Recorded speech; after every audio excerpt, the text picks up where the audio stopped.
Hey everybody, Ron from Back in the Fairway, and this is another episode in the Going Pro series. I'm going to kind of do a huge wrap-up of the craziness that was this week. As some of you know that watched the previous little kind of intro video to this one, this was my first week doing a PGA PGM seminar. Now, typically these are done a lot differently than what we're experiencing right now, but let me sum it up for you. The PGM program, once you are into level one of the first things you need to do is attend an in-person seminar at PGA headquarters. Now, typically in the past, this has all been done at Port St. Lucie, Florida, at PGA headquarters there.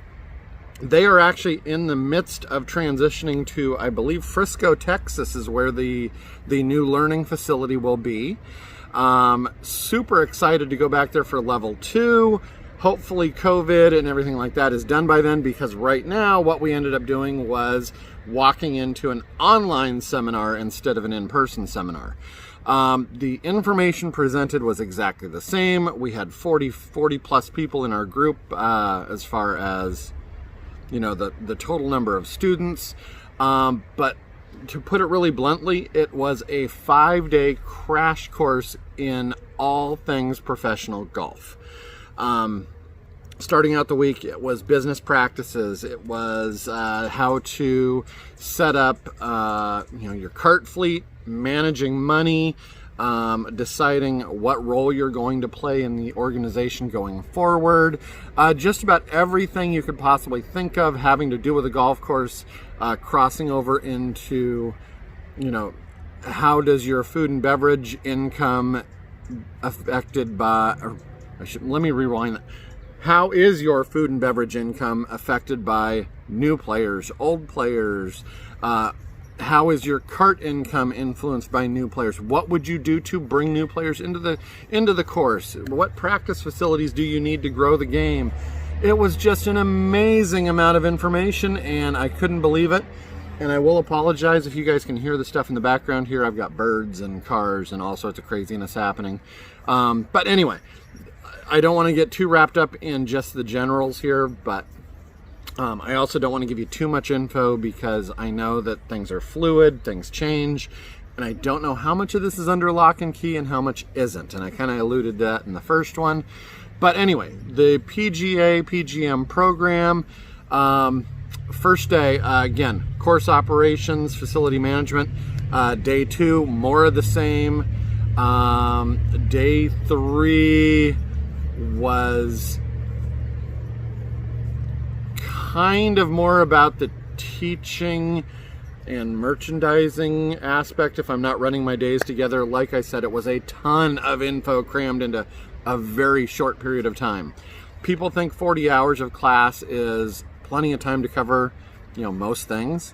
And normally I would say it would be, but then on day 4, things got crazy. And even for me, the business side of things comes pretty easily because I've been in businesses for years.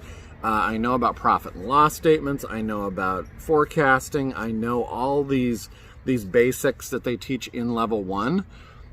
Until day 4 hit me like a ton of bricks, because it was all about the psychology and the physiology, I guess is the right term. I'm not sure exactly what I would call it.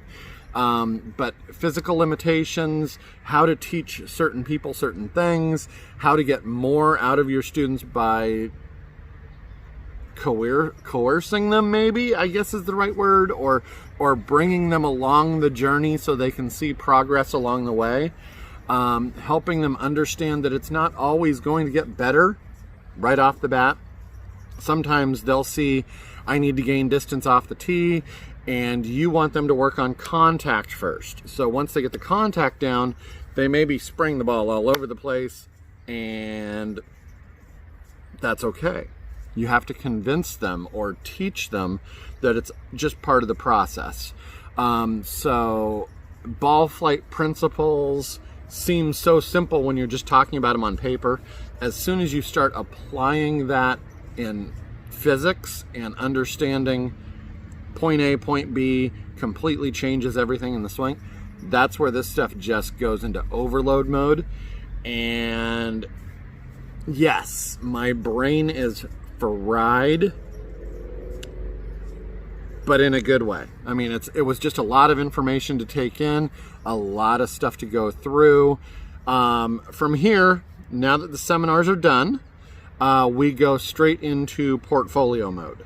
And your portfolio is this giant conglomeration of everything you learn in the seminar, plus all of the reading materials for level 1, and all of this great information that will help you kind of start out and really grow your teaching game, your director game, your operations game, whichever path you choose into the PGA. It helps you grow those out significantly and quickly using a proven model. It's not like there's a one-size-fits-all cookie cutter thing, but seeing 29,000 members with years and years of experience, they know how this game works. They know how the financials play out. They know what worked. They know what didn't work. They've lost members to other avenues because there wasn't money being made. They've had members make $10,000 an hour giving lessons. They've had non-members making $10,000 giving lessons. It's very simple. But again, the portfolio work is kind of applying everything you learn, doing case studies, doing like basically a college class. And that's why this ties in so well with an education from a university, is that these classes kind of rope right back into what you're learning in those programs as well. So if you are in a college, definitely look to see if they have the golf management program there. If they do, it might be something you're looking at, especially if you're watching this video, because obviously you have an interest in golf management or the PGA if you are watching this series. I can't stress it enough how cool the industry really is, because there is something for everybody in this industry. I had a question asked earlier today, actually while I was on the session, asking about how do you get started in the industry so you can get into the PGA to get started. And it's very simple. I mean, you can look at it as simply as you could get a job in retail at a sporting goods store, at a golf retailer. You could go into hospitality at a course. You could go into the pro shop, or I should correct myself now. I have been saying the word pro shop for 35 years now, 30 years, whatever it's been. And that's not a correct term anymore. Now they refer to them as golf shops. It's this little stuff like that that makes the huge difference, because first off, they never ever want to shorten the word to pro, because you're not a golf pro, you are a golf professional. Just like you aren't a pro golfer, you are a professional golfer. So little things like that, learning the branding, learning the understanding, learning the ins and outs of the organization, that's the first part of level 1. From there, you start getting the information dump of everything golf, and it is utterly amazing to try to just kind of funnel it down into a 1-week class. The instructing on the program itself was fantastic. From being able to communicate all of this stuff via digital formatting was incredible. I can only imagine how much better it would be sitting in a group, having a discussion face to face, but with the classroom setting, being able to go through and do all of those things online. I mean, watching an instructor from Florida out here in Seattle, while they were doing a grip demo or a swing demo or a shifting demo, it was incredible to think about the fact that all of these tools are available to us. So what I would say from here is, next week we dive into the portfolio, we get back to working full-time, both jobs again. It's going to be a crazy month of September because this weather is just absolutely gorgeous still. And thank goodness, because we still have a lot of makeup room for the 6 weeks that we were down in the spring. But yeah, anyway, let me know in the comments down below if you guys have any questions about the online work or anything like that. I would love to answer some of them. I just don't want to necessarily just spout off a whole bunch of information to you that doesn't make a whole lot of sense. But anyway, that's about it for this one.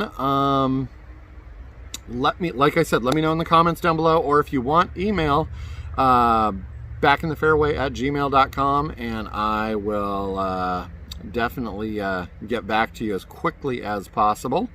And yeah, I'll probably start doing some more on-course stuff here soon now that this is all out of the way. And on a side note, September 28th should be the first tournament for me. Yeah, so we'll see how that goes. Thank you so much for watching, and I will see you in the next video.